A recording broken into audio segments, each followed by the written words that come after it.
Assalamualaikum warahmatullahi wabarakatuh. Selamat malam dan salam sejahtera untuk kita semua. Malam ini kita berjumpa kembali dengan saya Rio dari Media Transformasi TV, yang pada malam hari ini juga kita akan kembali berjumpa bincang-bincang dalam tema suksesi kepemimpinan nasional. Malam ini kita akan menganalisa terkait isu-isu yang sedang berkembang di masyarakat. Di antaranya, apa benar ada degradasi demokrasi di tanah air tercinta ini yang mengakibatkan adanya krisis kepemimpinan karena belum ada kepuasan dari masyarakat terhadap pemerintahan yang berjalan. Dan kemungkinan di tahun 2024-2029 ada kekosongan kepemimpinan dan ada pengisian jabatan presiden. Namun demikian, dari hal tersebut, siapa sosok nanti yang dapat mengemban amanah sesuai konstitusi yang ada. Dan malam hari ini kita akan hadirkan narasumber Bapak Srianto Ahmad SPD MH selaku pimpinan redaksi Transformasi. Selamat malam Bapak. Selamat malam. Terima kasih kehadiran Bapak Srianto di Media Transformasi TV yang kita akan ngangsu kawruh atau informasi tentang analisa kesuksesan atau dalam arti suksesi pemilu, pemilu yang akan datang, suksesi kepemimpinan nasional. Dan malam hari ini kita tahu bahwa pada saat ini ada isu yang beredar bahwa adanya degradasi demokrasi yang ada di tanah air. Kemudian hal ini bisa mengakibatkan krisis kepemimpinan. Untuk itu nanti mohon dari Bapak Srianto selaku narasumber bisa memberikan analisa akurat sehingga publik atau masyarakat ini bisa menilai kondisi yang akan datang, yang diinginkan dan yang dibutuhkan oleh bangsa kita ini, sehingga kemakmuran kesejahteraan bangsa dan negara bisa terwujud sesuai dengan amanat Undang-Undang tahun 1945. Nah, berkaitan dengan tema yang kita akan kita perbincangkan nanti ini, ada beberapa kami akan menanyakan kepada Srianto. Salah satunya adalah kepemimpinan nasional. Kepemimpinan nasional ini pada saat ini setelah ada 2 periode dari Presiden Jokowi, kita sama-sama sudah melihat kinerja maupun hasil kerja kabinet yang kita rasakan maupun yang belum diwujudkan sesuai dengan janji pada waktu pemilihan presiden kemarin. Nah, keinginan masyarakat yang selanjutnya ini ada yang kemarin terjadi 3 periode pengunduran pemilu atau pilihan presiden ini, sehingga masyarakat dibingungkan kondisi yang seperti ini. Untuk itu mohon dari narasumber Bapak Srianto yang terhormat bisa memberikan ulasan-ulasan sehingga keinginan ataupun kebutuhan pemimpin yang akan datang untuk menjalankan amanah undang-undang ini sesuai dengan konstitusi dan cita-cita para leluhur pendiri bangsa. mohon pendapat ataupun opini, ulasan, informasi sehingga kita bisa mendengarkan dan nanti mewujudkan apa yang menjadi ulasan tersebut. Silahkan Bapak. Terima kasih kepada Bapak Rio dan pemirsa, selamat malam juga saya ucapkan. Ini kami dari saya selaku narasumber yaitu Srianto Ahmad yang kali pertama ini kita mau baru diwawancarai ya. Untuk tahun awal dekade tahun 2023. Maka sebelum saya akan mengulas apa yang menjadi pertanyaan Pak Rio, ini kami akan memberikan latar belakang dulu ya. Kenapa kepemimpinan nasional itu dibutuhkan ya. Atau sosok pemimpin yang dicita-citakan oleh bangsa rakyat Indonesia itu sosok seperti apa, mempunyai ciri apa ya. Atau kata Ronggo Warsito Noto Nagoro atau apa ini kita lihat. Karena biasanya kepemimpinan nasional itu kalau sekarang itu kena latah ya, artinya biasanya viral, para pengamat itu hanya menilai dari sisi elektabilitas ya. Tapi sebenarnya elektabilitas ini kan walaupun itu dikaji secara ilmiah ya. Tapi sebetulnya juga patut dicurigai juga selama ini masyarakat kepercayaan kepada lembaga survei juga belum totalitas 100%, masih ada unsur-unsur subjektivitas walaupun dianalisa secara ilmu metodologi yang benar. Titipan. Ya. Maka saya ingin selama ini sosok kepemimpinan nasional ini di 2 dekade masa-masa reformasi ini cenderung ini mencerminkan itu sebuah kepemimpinan nasional yang belum bisa melindungi aset kepentingan bangsa. Aset kepentingan bangsa itu meliputi yaitu tentang latar belakang dari historis masyarakat Indonesia pada umumnya dan mungkin masyarakat yang mayoritas pada khususnya.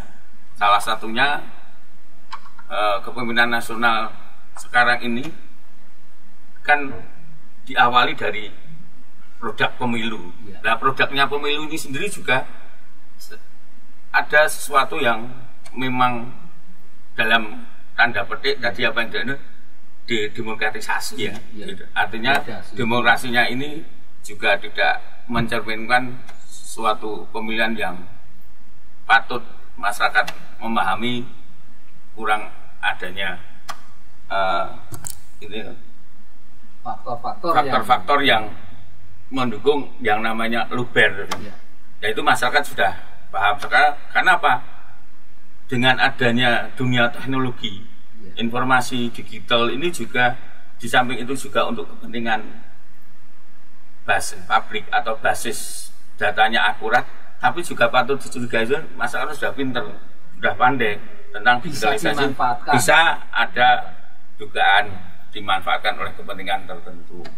Nah, maka saya ini ingin menggarisbawahi bahwa kepemimpinan nasional sekarang ini harus bisa merefleksikan itu. Yang pertama adalah kepentingan rakyat, yang kedua adalah kepentingan politik. Kepentingan rakyat itu maksudnya apa? Di situ bahwa rakyat itu menjadi kepemimpinan mesti, kalau yang namanya rakyat itu mesti kepemimpinan yang adil koromanto. Yang kedua adalah bagaimana kepemimpinan nasional itu mempunyai nilai benefit, manfaat bagi rakyatnya. Kalau umpamanya seorang pemimpin tetapi tidak bisa bermanfaat bagi masyarakat, ya karena di dalam Pancasila pun ada nilai-nilai keadilan dan kesejahteraan sosial bagi seluruh masyarakat Indonesia. Di sini kan saya melihat sosok kepemimpinan nasional yang sekarang produk hasil pemilu ini menunjukkan bukan dari sisi kenegarawanan. Kalau kenegarawanan itu kan ketika dia sudah jadi presiden dipilih oleh rakyat, sudah tidak ada kepentingan lagi antara partai, kepentingan oligarki, dia hanya berfokus yaitu kepentingan rakyatnya. Ditunggangi istilahnya, ditunggangi oleh karena begini, sebenarnya saya lihat Indonesia itu kan sistemnya itu presidensil, tapi tata cara SOP-nya, prosedurnya itu mengikuti parlementer. Jadi sebenarnya apa kata Pak Presiden Jokowi dulu kan ketika jadi pemimpin, saya tidak akan memilih menteri yang katakan banyak notabene dari kalangan profesional. Ternyata di pertengah perjalanan juga ternyata juga akhirnya simpang siur, bahkan banyak kepentingan partai dan fraksi yang diutamakan. Karena memang walaupun sistem pemerintahan kita ini presidensial, tapi pada kenyataan kepentingan partai itu juga mendominasi. Bahkan itu mungkin para pengamat sudah bisa memahami. Berikutnya, kepemimpinan nasional sekarang ini harus tahun 2024 itu harus tanda petik dan harus dimotori oleh semangat dan juga semangat bagaimana menjaga marwah negara Indonesia dan negara kesatuan dalam kalau bahasa negara Indonesia yang berbingkai NKRI. Artinya dalam segi apapun tapi tetap berbingkai NKRI. Dan negara kesatuan Republik Indonesia diposisikan pada hal yang utama. Pancasila, UUD 45, NKRI itu sesuatu yang utama. Tapi saya melihat ini jauh dari harapan ini dari api itu karena apa? Ya karena sistemnya pemilu ini kurang mencerminkan atau sistem demokrasi yang betul-betul belum mewakili undang-undang dasar seluruh. Karena saya analisa bahwa kepemimpinan sekarang ini ya sistem model kekuasaan banyak sekali rambu-rambu tatanan hukum yang maksudnya tergiring oleh kepentingan yang oligarki, kepentingan sesuatu yang sifatnya itu dibalik layar itu kita tidak tahu. Tapi contohnya masyarakat sudah bisa melihat. Contoh hadirnya Perpu. Dan dari sisi MK sudah mengatakan itu adalah ibaratnya tidak prosedural dan dinyatakan bersalah selama 2 tahun. Jadi pada intinya MK itu kan menyuruh untuk membuat dengan kondisi membuat undang-undang yang dalam undang-undang yang biasa, bukan melalui sistem Perpu. Kalau Perpu itu kan ada persyaratnya adalah gentingan memaksa. Gentingan memaksa itu kedaruratan. Nah, kedaruratan ini nanti kan multitafsirnya kekuasaan. Saya tidak akan bahas sampai di situ. Tapi melihat bahwa sebagai salah satu contoh bahwa kekuasaan itu mendominasi dalam tatanan demokrasi kita. Ya, makanya rakyat harus cerdas sekarang. Bagaimana nanti memilih calon pemimpin nasional itu yang benar-betul untuk kepentingan rakyat. Bahkan sekarang ada gugatan bagaimana pemilu yang proporsional, tertutup, tidak terbuka lagi. Ini karena gonjang-ganjing terus. Maka saya melihat pemerintahan sekarang itu pemerintahan yang paling produktif dari pemerintahan yang sebelumnya. Terdahulu. Nggak ada pemerintahan yang seproduktif pemerintahan Pak Jokowi. Dari sisi regulasinya dia paling produksi, menciptakan regulasi. Tapi banyak revisi. Produktif dari pembangunan infrastruktur, betul-betul produktif.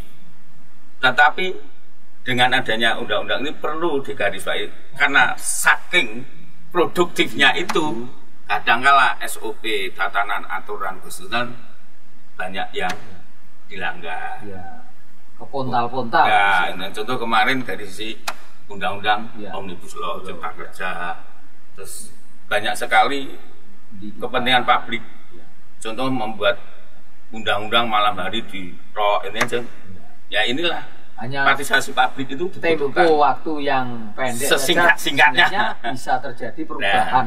Tapi saya mengakui pemerintahan sekarang adalah pemerintahan yang paling paling produktif. Ya. Produktif dari sisi pembangunan, produktif dari sisi membuat undang-undang. Dan ini pemerintahan Jokowi ini saya lihat pemerintahan yang paling baik dan pemerintahan yang paling kuat. Ya. Kalau umpamanya dulu itu era Pak Harto saja 32 tahun memimpin, berapa perubahan undang-undang yang diciptakan, berapa pembangunan, walaupun Bapak Soeharto itu dikatakan Bapak pembangunan, tapi belum infrastruktur itu secepatnya. Bahkan kalau seperti ini bisa kayak Pak Jokowi ini kalau kayak nyulap ya. Iya. Ya. Tapi ada sesuatu yang ada keteledoran juga, kelalaian dari pemerintahan. Dulu sebenarnya pemerintahan pertama, periode pertama, saya ingat itu Pak Jokowi mengatakan bahwa periode pertama utamakan adalah infrastruktur dan bagaimana menciptakan uang masuk, investasi itu banyak masuk di Indonesia. Tapi dia akan periode kedua dia itu kan mengubah, yaitu hubungannya dengan SDM, sumber daya manusia. Jadi pada kenyataan di periode kedua ini masih infrastruktur dan akhirnya SDM sendiri ini juga belum dirasakan karena ada suatu pemerintahan sekarang itu adalah revolusi mental.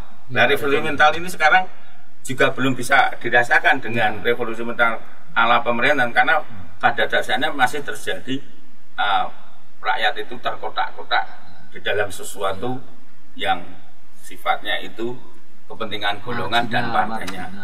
Belum, masih marginal ya, belum bisa menyatukan bangsa. Nah ini kata kuncinya.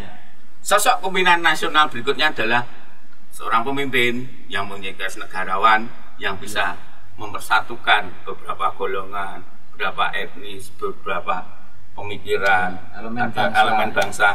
Inilah yang bisa menyatukan negara Indonesia menjadi negara yang kuat. Nah, sosok inilah yang dibutuhkan, bercirikan seperti apa? Ya, ini kita bahas berikutnya. Gitu. Mungkin? Ya, mungkin dari pembicaraan tadi bisa kita simpulkan bahwa untuk memimpin suatu bangsa kita perlu satu tatanan demokrasi, tatanan kenegaraan yang sesuai dengan konstitusi yang ada. Kemudian dari ulas tersebut kita akan menginjak dari tadi ada dikatakan. Ini kan ada beredar banyak rumor. Ini seperti kalau kawah Gunung Merapi itu belum waktunya aja sudah ramai ya? Ya, sudah meledak-meledak ya. Meletup-letup. Letupan-letupan inilah yang terjadi di masyarakat sehingga ada orang yang bepergian saja sudah bebas dianggap katanya melanggar untuk kampanye dan sebagainya. Itulah kita akan mengerucut pada satu yang disampaikan oleh lembaga-lembaga survei yang ada di Indonesia. Ini berkenaan dengan elektabilitas kandidat atau calon capres. Kemudian ada capres. Ada beberapa nama yang disebutkan di dalam media-media. Ini seperti ada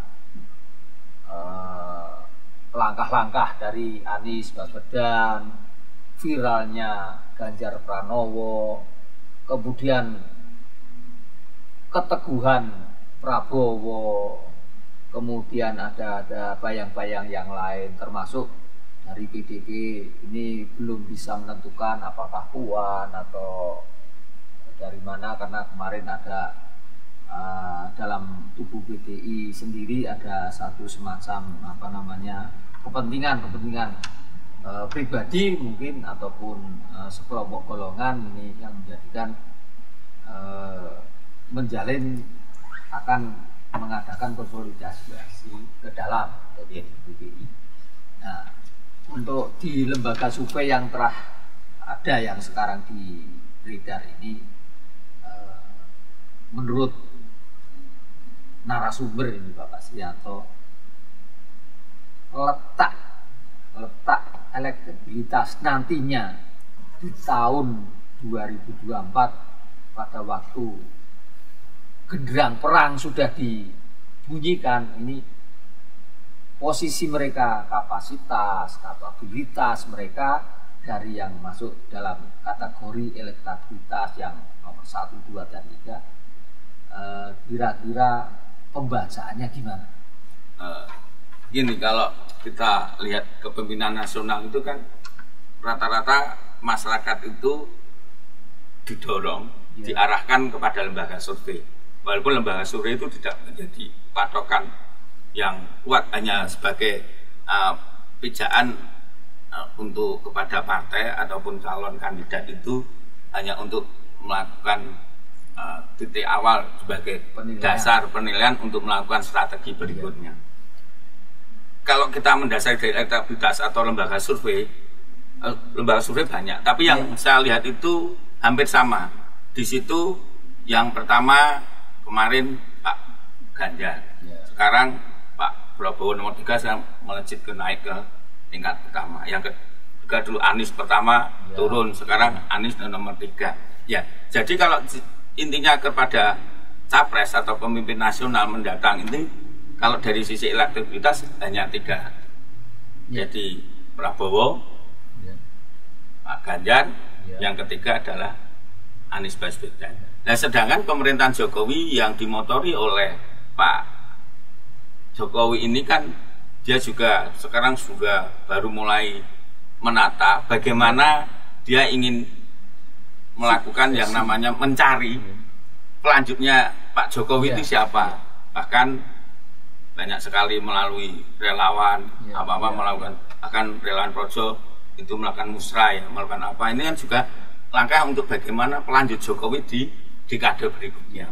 Jadi kalau menuju ke kepemimpinan nasional, kita kan harus tahu historis bahwa Indonesia itu tidak lepas dari yang namanya tiga pilar Pilar pertama atau golongan pertama itu adalah sosial.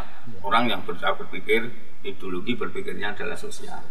Yang kedua dari komunitas yang sifatnya religi, atau yang ketiga adalah bersifat posisi nasional. Tapi kalau dari sisi para pengamat luar, ketika dia mempelajari Indonesia dari tahun 58 sampai sekarang, itu ada golongan yang memang itu kuat adalah dari sisi golongan priayi, abangan, dan santri. Nah, ini kita lihat itu biasanya pemenangnya itu kalau sisi kepemimpinan nasional mesti para priayi. Hanya untuk tataran pemilu yang menang adalah pasti kaum abangan atau kaum nasionalis. Jadi ini pertarungan antara nasional, agama, dan sosial, dan pertarungan antara para priayi, santri, dan kaum abangan. Nah, kalau kita refleksikan lagi ke sistem yang lebih spesifik, itu adalah yang berhubungannya dengan sekarang hubungannya elektabilitas antara Pak Prabowo, antara Pak Ganjar, dan antara Pak Anies. Itu sudah bisa, masyarakat sudah bisa menilai kecenderungannya itu kemana. Contohnya Anies dipandang sebagai antitesa Jokowi, karena Jokowi mungkin punya program ini dipandang antitesa. Sebenarnya tidak bisa juga seperti itu juga. Nanti pandangannya antitesa, padahal Pak Anies juga mungkin tidak bisa seperti itu, karena nanti ketika dia jadi presiden pun dia akan ada kepentingan oligarki, ada kepentingan yang apa masuk, dia tidak artinya kepemimpinan yang sifatnya dia mutlak, mengakomodir sebuah kepentingan. Yang kedua hubungannya dengan Pak Prabowo. Pak Prabowo ini adalah netral, dia sebagai penyeimbang, karena Pak Prabowo dipandang tidak sebagai antitesa Pak Jokowi. Lanjut. Yang kedua Pak Ganjar. Koalisi. Kalau Pak Ganjar itu walaupun dia tidak merujuk kepada partai pengusungnya atau PDIP, karena kalau PDIP itu kan sifatnya sudah khususon ya. Artinya kalau hubungannya dengan capres ya hak prerogatif pada ketua umum, artinya Bu Mega. Jadi ketika Bu Mega belum bicara masalah capres, ya tidak hanya Pak Ganjar umpamanya seandainya menyalonkan, itu kan informal dan itu bukan pribadi, kepentingan masalah PDI. Jadi kalau sosok kepemimpinan nasional ini akan mengerucut, itu adalah nantinya itu harus mempunyai ciri. Ciri orang yang satu adil. Artinya adil, jadi juga dia sebagai seorang negarawan. Yang kedua, mempunyai nilai kemanfaatan. Artinya ketika dia sosok adil, mempunyai kemanfaatan kepada siapa? Kepada masyarakat dan kepada siapapun. Tidak pandang bulu harus orang mayoritas Islam atau agama lain, masyarakat atau suku, ini tidak bermaksud suku dan artinya apa? Sosok kepemimpinan yang berpikir untuk bangsa dan negara. Karena sudah ada perjanjian, yaitu sebuah piagam Jakarta dan Pancasila itu sebagai tonggak dasarnya tentang negara NKRI, sudah kesepakatan. Tidak boleh ada diskriminatif begitu. Jadi intinya nanti sosok kepemimpinan siapa itu sudah mulai mengerucut ada pemimpin. Berarti nanti sosok pemimpin itu yang bisa merekonsiliasikan akan kepentingan bangsa. Beberapa elemen itu siapa? Tapi kalau Kemenpan ya kepentingan yang menang itu adalah karena menang pemilu mayoritas. Tapi kalau seperti itu terus akan terjadi gesekan-gesekan yang tidak akan selesai. Maka kita itu berharap harus ada sosok pemimpin yang bisa merekonsiliasikan semua kepentingan itu. Ya, tapi dalam hal ini kan gambaran elektabilitas dengan sosok nanti yang akan memimpin bangsa ini, apakah mempunyai nilai prosentase elektabilitas ini bisa terjadi di tahun 2024. Dalam hal ini ada elektabilitas yang ada ranking 1, ranking 2, ranking 3. Apakah dari hari ini bisa diasumsikan bahwa mereka ini yang kemungkinan bisa bersaing di sana, ataupun mungkin ada muncul tokoh baru ataupun tokoh baru ataupun debutan baru yang mungkin sebagai kuda hitam. Ini bisa atau contoh monggo. Ya, artinya begini. Contoh kita itu melihat kemarin beberapa pernyataan Bapak Presiden itu kan di dalam dekade sebelum ini ini malah justru mendukung Pak Yusril. Yusril ini kan juga kembali kepada tadi agama, sosial, nasional, kan dia dari kalangan agama, tapi dia juga orang yang nasional, karena dia seorang birokrat. Juga ada wacana Bu Mega mau ditampilkan lagi. Jadi wacana-wacana ini juga bagus. Artinya pemerintahan sekarang, terutama Pak Jokowi ini juga baru berpikir, mengolah rasa, mengolah inderanya keenam ini. Nanti ini dalam kepemimpinan nasional itu siapa pelanjutnya dia itu baru merancang, bahkan relawannya juga disuruh menggodok. Tapi pada dasarnya itu nanti kita melihat itu tetap dari sisi, yaitu Indonesia itu tidak lepas dari tiga strata sosial priai, santri, dan abangan. Nah ini nanti kita lihat siapa. Bahkan ini nanti juga tetap mengerucuti tetap kepada terah-terahnya dari Pak Harto, terah-terahnya dari Pak Karno. Itu kan sebuah sebuah kekuatan politik ya. Terus dari nanti juga ada terah-terahnya dari Gus Dur. Tapi kan itu tadi disebutkan bermacam-macam, sehingga nanti akan muncul banyak banyak pilihan, opsi-opsi, sehingga mereka dibingungkan, nanti akan digiring ke satu sosok yang harus ke sana. Jadi memang ini saya tandaskan lagi kembali kepada laptop ya, artinya bahwa suatu kepemimpinan nasional itu pertama dari proses keinginan, keinginan dari para petinggi partai, keinginan masyarakat, orang, terus yang hubungannya dengan teori kebutuhan, keinginan dan kebutuhan. Nah, teori keinginan ini dari partai punya keinginan bagaimana dari kader partainya yang jadi presiden. Harus. Tapi hubungannya dengan kebutuhan bahwa masyarakat Indonesia sesuai dengan teori Maslow itu kan teori kebutuhan butuh figur, dan masyarakat seorang pemimpin itu menginginkan yang namanya perfeksionis, itu mengaktualkan diri. Iya. Dan orang itu juga akan bisa berhasil perfect itu kalau belum bisa mengaktualisasi dari seorang pemimpin. Nah, di situ para pemimpin partai sudah menggodok kader-kadernya untuk jadi pemimpin nasional. Tapi kebutuhan bangsa dan negara, masyarakat itu membutuhkan sosok pemimpin yang ciri apa? Ya cirinya itu sudah tertera di dalam sebuah kepemimpinan nasional. Itu mesti kalau sesuai dengan kursnya adalah punya ciri khas yang artinya pemimpin itu harus adil. Yang kedua adalah dia untuk kepentingan rakyat dapat sesuai dengan sumpahnya. Tapi pada prakteknya kan tidak bisa seperti karena ada kepentingan oligarki, kepentingan partainya, kepentingan golongan tertentu. Nah ini maka kita menginginkan sosok pemimpin nanti adalah yang betul-betul kuat, tidak diintervensi. Oligarki perlu, karena oligarki itu orang yang memang kalangan tertentu yang mempunyai kekuasaan, kekuatan modal, tetapi negara itu harus tidak bisa diatur oleh oligarki. Minimal tidak saling mengatur, saling seimbang, saling membutuhkan.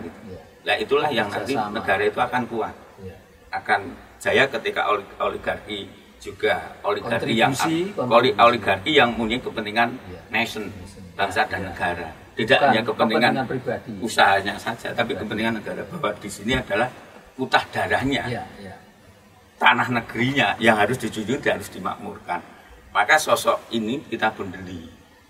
Kalau di dalam Jongko dari Ronggo Warsito itu Noto Nagoro. Bahkan nanti setelah kepemimpinan 7 presiden itu akan kembali lagi menjadi seorang pemimpin yang baik, adil, poromerta. Ya kita tunjuk. Ya dari sisi itu kita lihat itu adalah sosok yang negarawan. Itu siapa?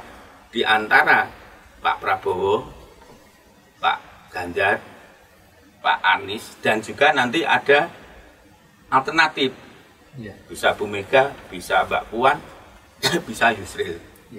Dan nanti yang tidak tahu siapa lagi. Nah, dari situ maka Partai Nasdem itu juga kemarin kenapa memilih Anies itu dari Pak Surya Paloh itu juga saya lihat komentar-komentarnya kan begini katanya.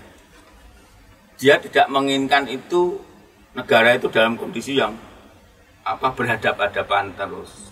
Tapi kepengen dia menciptakan suatu rekonsiliasi nasional. Nah, rekonsiliasi nasional ini nanti siapa? Kalau yang tidak punya kepentingan kanan kiri kan ini ada sosok yaitu Pak Prabowo. Jangan kalau Pak Anies juga kuat sebagai antitesa Pak Jokowi katanya, itu juga bisa menimbulkan konflik. Dan nanti siapa yang bisa meredam, siapa yang bisa merekonsiliasi nasional ini? Inilah sosok pemimpin yang ditunggu rakyat. Jadi kata kuncinya itu sosok seorang leadership, seorang kepemimpin yang bersifat negarawan, yang nanti sesuai dengan kebutuhan masyarakat, yang bisa merekonsiliasikan semua elemen bangsa ini. Dan ini siapa? Kita salah nanti satunya tunggu tahun berikut 24-nya. Tapi ini kembali lagi. Kalau dibuka ya enggak. Tapi kita kembali ini.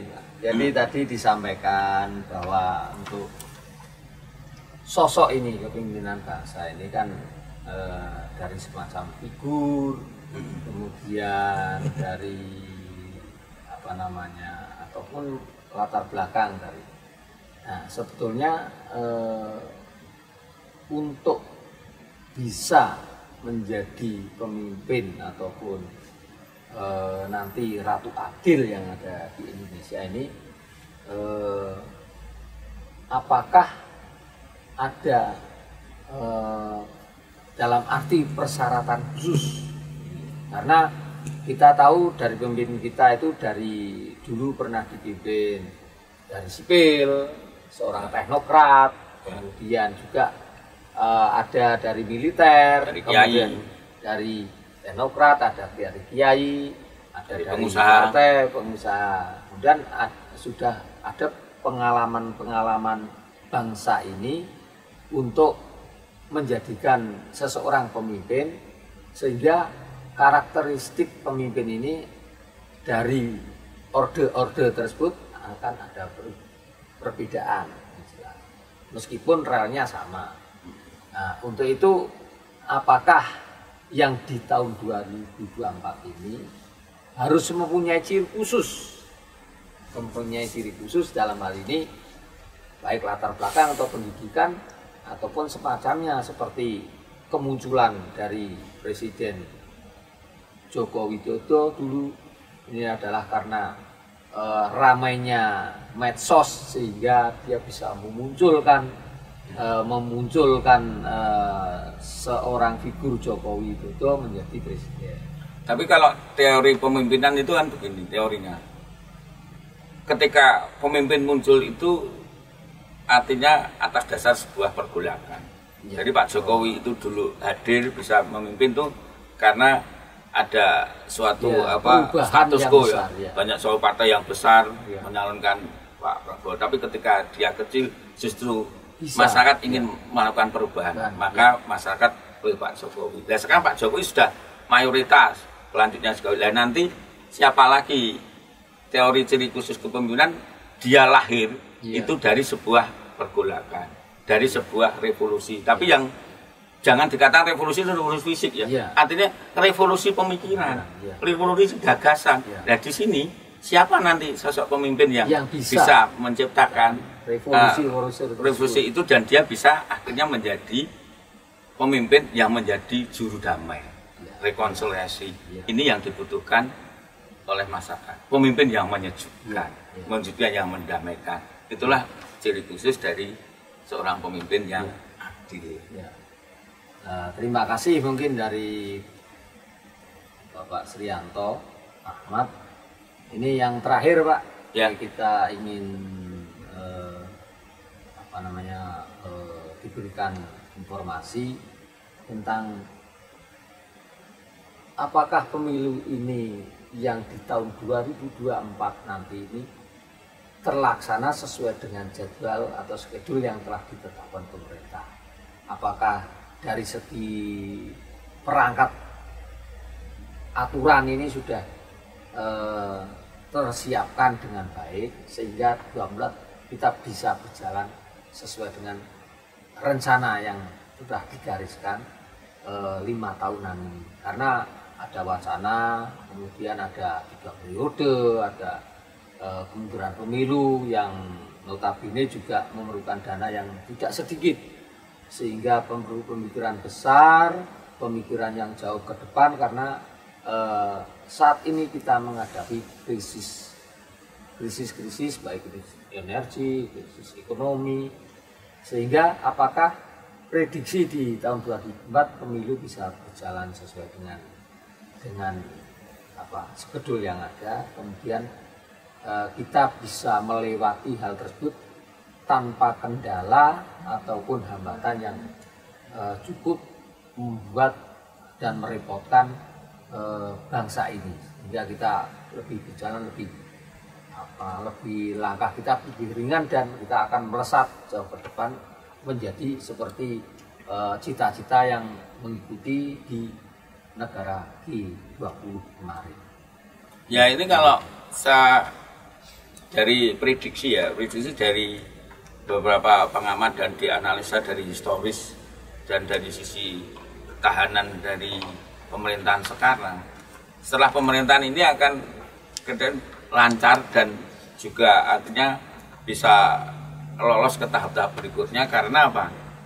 Dari pemerintahan sekarang dengan ada persoalan ini kan sudah minimal itu ada dasar rekonsiliasi antara Pak Prabowo sudah masuk di kabinet. Ini otomatis sudah menciptakan sudah ketegangan sudah mulai bisa terkondisikan.